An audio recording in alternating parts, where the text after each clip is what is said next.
AITA for kicking my abusive mother out of my house after she destroyed my gaming PC with a screwdriver while I was on call with my friends. Should I feel guilty for calling the police?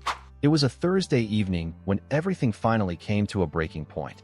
I had just finished a grueling 12-hour shift at the warehouse where I've been working for the past 3 years. My back ached, my feet were blistered, and all I wanted was a few hours of escape with my friends online. Little did I know that this ordinary evening would end with police officers in my living room and my mother being escorted from my home, possibly for the last time. Let me give you some context. I'm 26 years old, living in Rio Grande do Sul, Brazil. For the past 2 years, my mother has been living with me in my small 2-bedroom apartment. It wasn't supposed to be a permanent arrangement, just until she got back on her feet after her divorce from my stepfather. But weeks turned into months, and months into years, with no sign of her making any effort to find work or contribute to our household. I've always had a complicated relationship with my mother. Growing up, she was unpredictable, loving one moment and explosively angry the next. My childhood memories are peppered with incidents of her throwing things, screaming until her voice gave out, and then acting as if nothing had happened the next day. I thought things would be different now that we were both adults, but some people never change. That Thursday, I dragged myself home after my shift, my muscles screaming from loading and unloading heavy packages all day.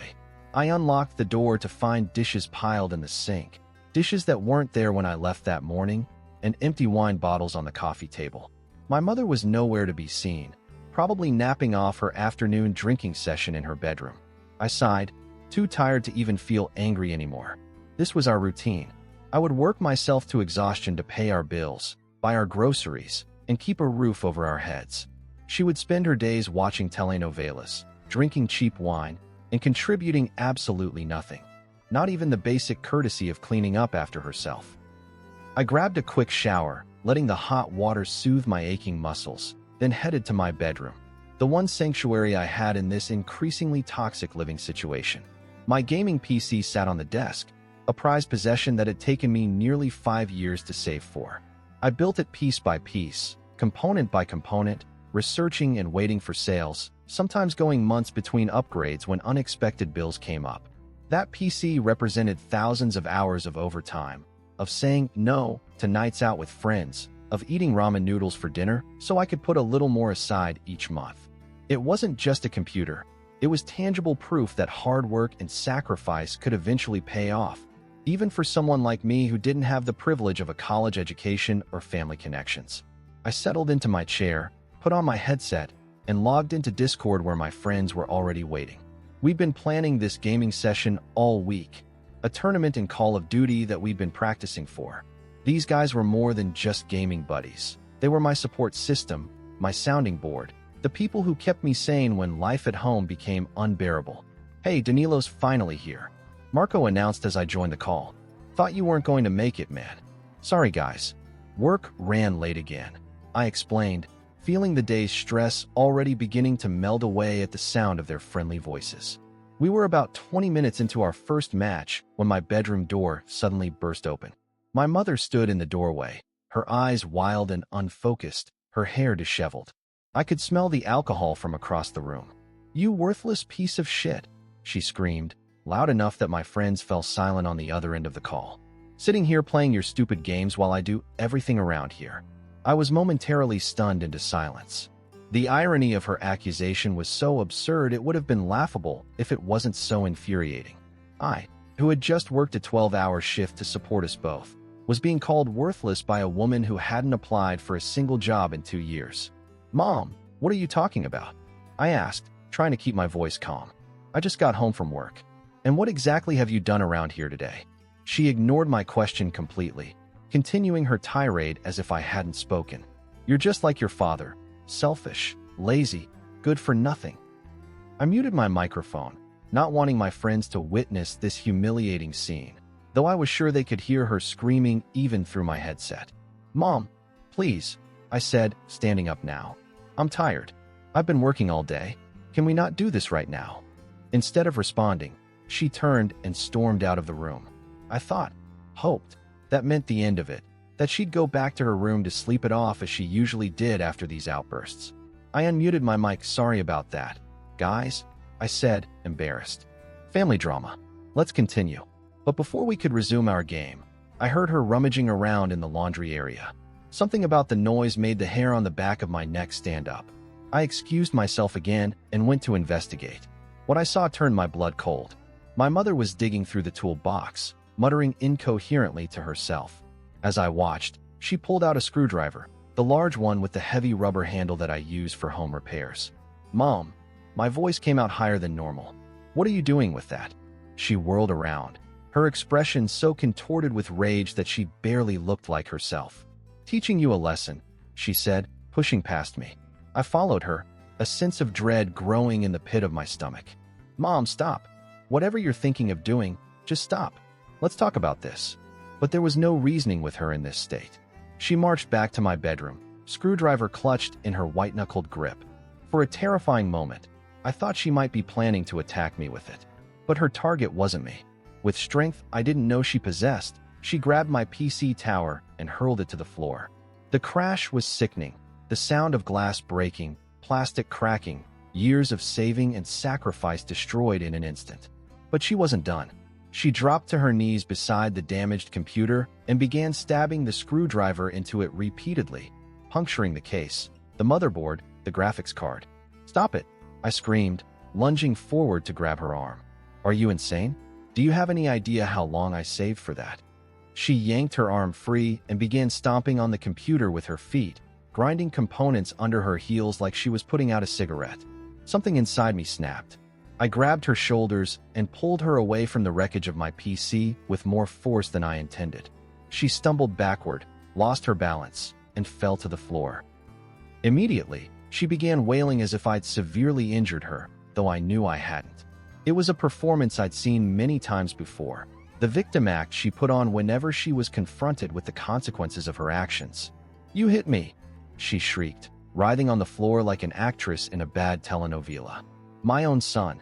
Help. Someone help me. I didn't hit you, I said through gritted teeth. I pulled you away from my property that you were destroying. Get up. This is pathetic. She scrambled to her feet with surprising agility for someone who had just been acting mortally wounded. The screwdriver was still in her hand, and now she pointed it at me like a knife. You ungrateful little shit, she hissed. After everything I've done for you.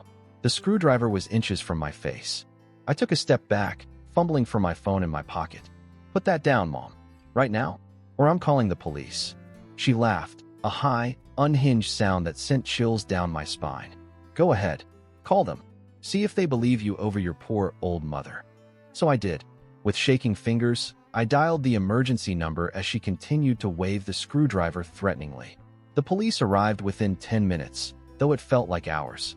They found me standing in the living room, my mother still brandishing the screwdriver, my destroyed PC lying in pieces on my bedroom floor. To their credit, they handled the situation professionally. They separated us, took statements from both of us, and examined the damage. Despite my mother's theatrical tears and claims that I had attacked her, the evidence told a different story. The officers could clearly see the destruction she had caused, and the neighbors confirmed they had heard her screaming obscenities long before they heard me raise my voice.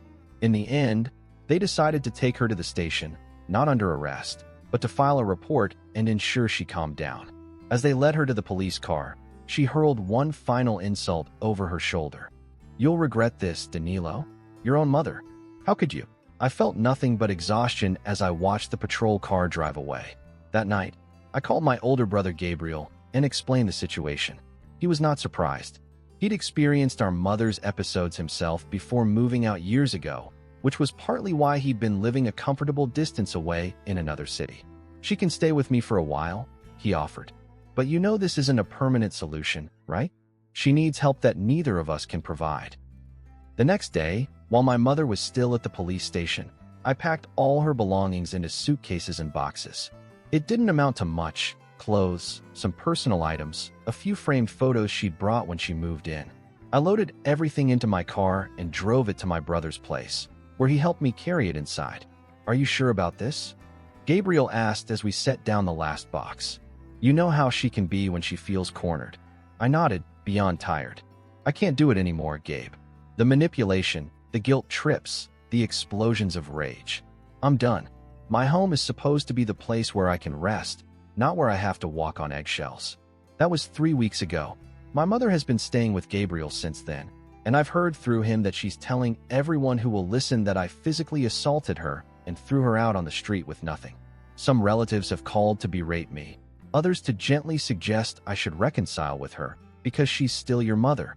I've blocked most of their numbers. As for my PC, it was completely destroyed. The motherboard was punctured in multiple places, the RAM was snapped in half, and the power supply was damaged beyond repair. 3 years of saving, gone in a 3-minute rampage. I've started putting money aside again, but it will be a long time before I can afford to replace it. My gaming friends have been understanding, though I miss our sessions terribly.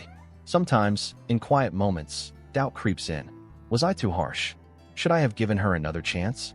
But then I remember the look in her eyes as she destroyed something she knew was precious to me, and I know I made the right decision. There's a difference between helping someone who's struggling and enabling someone who refuses to change. So, am I the asshole for kicking my mother out after she destroyed my PC? For calling the police when she threatened me with a screwdriver? For finally saying enough after years of emotional abuse and manipulation? I don't think so, but the guilty voice in the back of my mind, the one she installed there through years of conditioning, sometimes whispers otherwise.